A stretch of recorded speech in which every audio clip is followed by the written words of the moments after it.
தென்தாரை அருள்மிகு ஸ்ரீ சின்னகாளி காளியம்மன் கோவில் பண்டிகையை முன்னிட்டு 9ஆம் ஆண்டு 108 குத்துவிளக்கு பூஜை.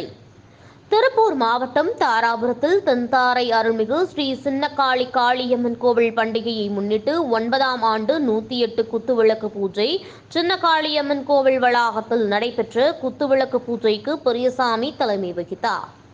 சின்னகாளியம்மன் நற்பணி மன்றத்தார் மணிகண்டன், சிவா, சரவணன், லோகேஷ் கண்ணா ஆகியோர் பூஜை நிகழ்ச்சியில் முன்னிலை வகித்தனர்.